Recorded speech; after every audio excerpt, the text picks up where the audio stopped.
నమస్తే welcome to our channel. YCP senior leader మాజీ మంత్రి పేర్ని నాని పైన కేసు నమోదైంది. మరి నిన్న మచిలీపట్నం పోలీస్ స్టేషన్లో సీఐ పైన ఆయన ఏ విధంగా దురుసుగా ప్రవర్తించారో మనం అందరం చూసాము.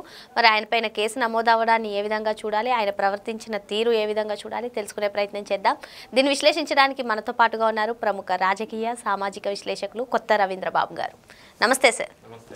పేర్ని నాని నిన్న మచిలీపట్నంలో పోలీస్ స్టేషన్లో ఆయన సీఐతో ఏ విధంగా వాగ్వాదానికి దిగారో మనందరికీ తెలిసిందే సార్. మరి మెడికల్ కాలేజీల నిరసనలు వ్యక్తం చేయడానికి పర్మిషన్ లేకుండా వెళ్లారంటూ పోలీసులు 41A నోటీసులు ఇవ్వడం, దాని గురించి ఎవరో వైసీపీ లీడర్ని పోలీస్ స్టేషన్కి పిలిస్తే ఈయనెళ్ళి వాగ్వాదానికి పాల్పడడం ఏ విధంగా చూడాలి? మంత్రులుగా వ్యవహరించినటువంటి వాళ్ళు ఈ విధంగా పోలీసులను టార్గెట్ చేస్తూ వాగ్వాదం దిగడాన్ని ఏ విధంగా చూడాలంటారు? మరి మొత్తానికి ఆయన పైన అయితే కేసు నమోదైంది, ఏం చెప్తారు సార్?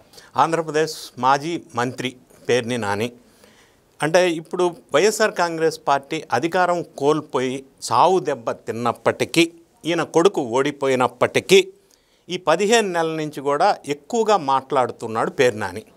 ఎందుకు అనేది మనం పార్టీలకు అతీతంగా విశ్లేషణ చేసుకుంటే అక్కడి నుంచి వద్దాం సబ్జెక్టులోకి. ఈయన గతంలో చాలా ఆరోపణలు ఎదుర్కొన్నారు, అవినీతి, అక్రమాలు, అన్యాయాలు. అది వాళ్ళ భార్య పేరుతో పీడిఎస్ రైస్, పేదలకు పంచే రైస్ని వాళ్ళ భార్య పేరుతో గోడౌన్లో పెట్టుకొని దొబ్బేశారు. తర్వాత అదే ఒప్పుకొని అమౌంట్ కట్టేశాడు. అంటే ఈ యాక్సెప్టెడ్ ద మిస్టేక్. తర్వాత ఎక్కడ అరెస్ట్ చేస్తారో అని అండర్ గ్రౌండ్లో కనపడకుండా ఫ్యామిలీతో సహా గాయబ్. సరే, ఎందుకో కూటమి ప్రభుత్వం వారు కొంత లీనియంట్ వ్యూతో ఆ భార్య పేరుతో ఉంది, అరెస్ట్ చేయటం ఎందుకని కొంత వదిలేశారు అని చెప్పవచ్చు. ఇది ఒక్కటేనా అంటే ఇది ఒక్కటే కాదు. ఎలక్షన్కి ముందు వాళ్ళ కొడుకుని గెలిపించుకోవడం కోసం 10,000 ఇళ్ల పట్టాలు, దొంగ ఇళ్ల పట్టాలు, ఇల్లు లేదు, స్థలం లేదు, జస్ట్ పేపర్ మీద ఫోర్జరీ చేసి దొంగ పట్టాలు పంపిణీ చేశారు. ఇది అతి భయంకరమైన నేరం, దాన్ని కూడా వదిలేశారు. దేవాదాయ భూముల్ని కబ్జా పెట్టాడు, దాన్ని కూడా వదిలేశారు. ప్రజల ఆస్తుల్ని కబ్జా పెట్టారు, దాన్ని కూడా చర్యలు తీసుకోలేదు. ఇసుక, ఇటుక, మైనింగ్ దందాలన్నీ చేశాడు, అక్రమాలు. దాన్ని కూడా కూటమి ప్రభుత్వం వచ్చిన 15 నెలల్లో ఎందుకో తెలియదు కానీ దాని మీద చర్యలు అయితే తీసుకోలేదు అనే చర్చ అయితే జరుగుతూ ఉంది. తీసుకొని ఉంటే నిన్న జరిగిన మచిలీపట్నం సంఘటన జరిగి ఉండేది కాదు అనేది నా భావం. సో నిన్న మచిలీపట్నం సంఘటనకు వద్దాం. మచిలీపట్నంలో ఆర్పేట పోలీస్ స్టేషన్తో ఒక సిఐతో ఇతను ఒక రౌడీలాగా, వీధి గోండాలాగా ప్రవర్తించాడు. మాజీ మంత్రి కదా, అట్లా ప్రవర్తించకూడదు అని ఆయనకి తెలియదు అని నేను అనట్లా, తెలిసే ప్రవర్తించారు. అంటే తెలిసే ప్రవర్తించారు అంటే గతంలో ఎన్ని తప్పులు చేసినా కూడా ఈయన అరెస్ట్ చేయలేదు అన్న భావం అయి ఉండొచ్చు. ఇది కొంత ఖచ్చితంగా మనం పార్టీలకు అతీతంగా చెప్పుకోక తప్పదు.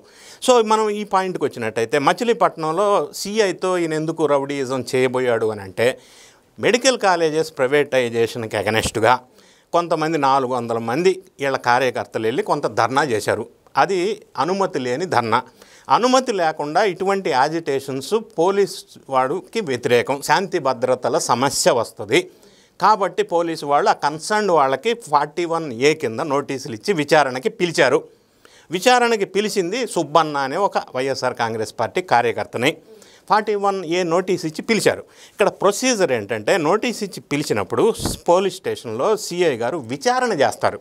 విచారణ చేసే సందర్భంలో ఎవరైతే విచారణకు వస్తారో వాళ్ళు ఒక లాయర్ని తెచ్చుకోవచ్చు, అది అలౌడ్. లాయర్ని తెచ్చుకున్న తర్వాత వీళ్ళు కొన్ని ప్రశ్నలు అడుగుతారు, వాళ్ళు దానికి సమాధానాలు చెప్తారు, ఇది నోట్ చేసుకుంటారు. నోట్ చేసుకున్న తర్వాత విచారణ కంప్లీట్ అవుతుంది. ఇది ప్రాసెస్. ఈ ప్రాసెస్లో తప్పేంటి? First point. సెకండ్ పాయింట్, ఈ ప్రాసెస్ జరుగుతుండగా పేర్ని నాని వాళ్ళ అనుచరులతో ఒక రౌడీ గూండా ఎక్కడైతే దౌర్జన్యానికి దోపిడీకి వెళ్తాడో ఆ విధంగా పోలీస్ స్టేషన్స్కి వచ్చాడు. సుబ్బయ్యను విచారణకు పిలిస్తే పేర్ని నాని గారికి ఏం సంబంధం లేదు ఒకటి. రెండోది, ఏ వ్యక్తి అయినా, రాజకీయ నాయకుడైనా సామాన్య ప్రజలైనా పోలీస్ స్టేషన్కి వెళ్ళవచ్చు, మాట్లాడవచ్చు, చర్చించవచ్చు, సమస్యను చెప్పుకోవచ్చు, అంతవరకు తప్పులేదు. పేర్ని నాని వెళ్ళవచ్చు, మాట్లాడవచ్చు, అంతవరకు తప్పులేదు. కానీ ఈయన వెళ్ళి విధి నిర్వహణలో ఉన్న ప్రభుత్వ అధికారిని దౌర్జన్యం చేయటం, విధులకి ఆటంకం కలిగించటం అనేది చట్టరీత్యా నేరం, అందులో డౌట్ లేదు, అనుమానం లేదు. ఎందుకు అంటే ఇది ఐపీసీ సెక్షన్ 353 కింద ఏ వ్యక్తి అయినా, వ్యక్తులైనా, పార్టీ నాయకులైనా, ఎవడైనా సరే విధి నిర్వహణలో ఆటంకాలు కలిగిస్తే అది శిక్షార్హమైన నేరం. ఇంకా చెప్పాలంటే నాన్ బెయిలబుల్ అఫెన్స్.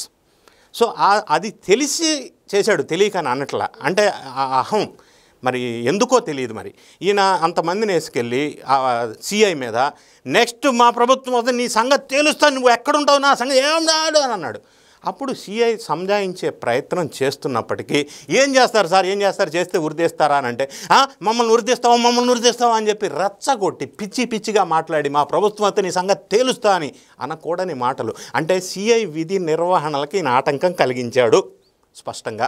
ఇంకొకసారి మనం వెనక్కి వెళ్ళినట్టయితే ఇదే పేర్ని నాని గతంలో అంటే ఈ ఓడిపోయిన తర్వాతే అంతకు ముందు కూడా ఈ పోలీసుల మీద దురుసుగా ప్రవర్తించిన సందర్భాలు చాలా ఉన్నాయి, ఇన్సిడెన్సెస్.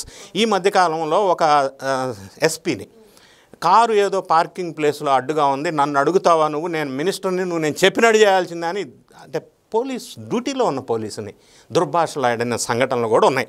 ఇదే పార్టీకి సంబంధించిన వైఎస్ఆర్ కాంగ్రెస్ పార్టీకి సంబంధించిన అంబటి రాంబాబు ఇట్లా చాలా సందర్భాల్లో ప్రవర్తించాడు అతిగా, పోలీసులకి డ్యూటీలకి ఆటంకం కలిగిస్తూ.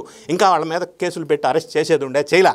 వాళ్ళ అధినాయకుడు జగన్ రెడ్డి గారు పోలీసు వాళ్ళు సప్త సముద్రాలు అవతల ఉన్నా బట్టలుప్పు తీసుకొస్తా. బట్టలుప్పు తీయటం ఏంటి, తప్పు కదా. అంటే పోలీసుల్ని బెదిరించటం, విధులకి ఆటంకం కలిగించడం వాళ్ళ అధినాయకుడు జగన్ రెడ్డి దగ్గర నుంచి ఆ పార్టీ శ్రేణులందరికీ అలవాటుగా మారిపోయింది. అందులో భాగంగానే రౌడీయిజం కల్చర్ డెవలప్ అవ్వటం వల్ల పేర్ని నాని పోలీస్ స్టేషన్లో ఈ సిఐ మీద దురుసుగా ప్రవర్తించారు. ఈ సంఘటన జరిగిన తర్వాత ఆ కన్సర్న్డ్ ఎస్పీ ఆయన మళ్ళీ ఒక స్టేట్మెంట్ ఇచ్చాడు ప్రెస్ మీడియా, విద్యాసాగర్ అనే అతను. ఆయన క్లియర్గా చాలా స్ట్రైట్గా ఆయన పాయింట్ క్లియర్ చేశాడు. ఏ పార్టీకి చెందిన ఎంత పొజిషన్లో ఉన్నా ఏ వ్యక్తులైనా డ్యూటీలో ఉన్న పోలీసు అధికారి విధులకు ఆటంకం కలిగిస్తే చట్టపరమైన చర్యలు తీసుకుంటామని స్పష్టంగా చెప్పాడు. అంటే ఒక స్ట్రాంగ్గా మెసేజ్ ఇచ్చాడు, పోలీసులకి ఆటంకం కలిగించవద్దు, ఎవరైనా పర్వాలేదని. దానికి అనుగుణంగా ఈరోజు లేటెస్ట్గా ఆయన మీద కేసు నమోదు చేసినట్టుగా మనకి వెలుగులోకి వచ్చింది. ఏదేమైనా కేసు నమోదు చేసి కఠినమైన చర్యలు తీసుకోకపోతే శాంతి భద్రతల సమస్య వీళ్ళు సృష్టించే అవకాశం ఉంది. కాబట్టి ఇటువంటి మళ్ళీ రిపీట్ అవ్వకుండా చేయాల్సిన బాధ్యత ఉంది. ఎందుకంటే జగన్ రెడ్డి గారి నుంచి వీళ్ళు నేర్చుకున్న కల్చర్గా మనకు అనిపిస్తూ ఉంది. ఫర్ ఎగ్జాంపుల్ నిన్న జగన్ రెడ్డి గారు నర్సీపట్నం మెడికల్ కాలేజీ మొండి గోడలు చూపించడానికి వెళ్ళినప్పుడు రెడ్డి గారు 11 crores ఇన్వెస్ట్ చేసిన నర్సీపట్నం మెడికల్ కాలేజీకి వెళ్ళి అక్కడ కూడా స్పీకర్ అయ్యన్న పాత్రుడిని ఉద్దేశించి అనకూడని మాటలు అన్న సందర్భం కూడా వెలుగులోకి వచ్చింది. సిగ్గు లేదు నీకు అన్నాడు అయ్యన్న పాత్రుడిని. అది కూడా అభ్యంతరకరమైన అంశమే. ఈ ఎగ్జాంపుల్స్ అన్నీ మనం ఎందుకు చూస్తున్నామంటే అక్కడి నుంచి నాయకుడి నుంచి వీళ్ళందరూ ఇదే ధోరణి అలవాటు చేసుకొని రాష్ట్రంలో శాంతి భద్రతలు సమస్య సృష్టించే విధంగా మాట్లాడటం అనేది తప్పు. ఏదన్నా ఉంటే మాట్లాడాలా, తప్పు లేదు. కానీ బెదిరించటం అనేది ఖచ్చితంగా తప్పు. ఇది నాన్ బెయిలబుల్ కేసు కింద రికార్డ్ చేయవలసిన అవసరం స్పష్టంగా ఉంది. యాక్షన్ తీసుకుంటే మళ్ళీ ఇటువంటి రిపీట్ కాకుండా ఉంటాయి. పోలీసుల మీద ఇటువంటి చులకనగా ప్రవర్తించడం తప్పు. మీరు అన్నట్టుగా పోలీసుల మీద ఈ విధంగా ప్రవర్తించి తిరిగి దాన్ని సమర్థించుకోవడం, నన్ను ఎవరైనా అవమానకరంగా మాట్లాడితే నేను అస్సలు ఊరుకోను, తిరగబడతాను అంటే రాజ్యాంగం పైన వాళ్ళకి గౌరవం లేదా, ప్రజాస్వామ్యం పైన రాజ్యాంగం మీద గౌరవం లేదు, ప్రజాస్వామ్యం మీద గౌరవం లేదు, శాంతి భద్రతలు అల్లకొల్లోలం చేయాలా, పోలీసు వ్యవస్థ మీద గౌరవం లేదు, అధికారుల మీద గౌరవం లేదు, దేని మీద లేదు. లేకపోతే దీన్నే బెదిరించడం అంటారు. మరి అది ఖచ్చితంగా నాన్ బెయిలబుల్ అఫెన్స్ కిందే వస్తుంది, సెక్షన్ 353. సో ఇవన్నీ రిపీట్ కాకుండా ఉండాలంటే కఠినమైన చర్యలు అయితే అనివార్యం అని చెప్పవచ్చు. మరి మొత్తానికి పేర్ని నానిగారే కాదు, గతంలో అంబటి రాంబాబు గారు కూడా ఇటువంటి కామెంట్స్ చేశారని, ఇటువంటి కామెంట్స్ చేసిన వెంటనే కఠిన చర్యలు తీసుకోవాలని చెప్పి కూటమి ప్రభుత్వాన్ని డిమాండ్ చేస్తున్నారు రవీంద్రబాబు గారు. మరో అంశంతో మళ్ళీ కలుద్దాం. Thank you sir. Thank you.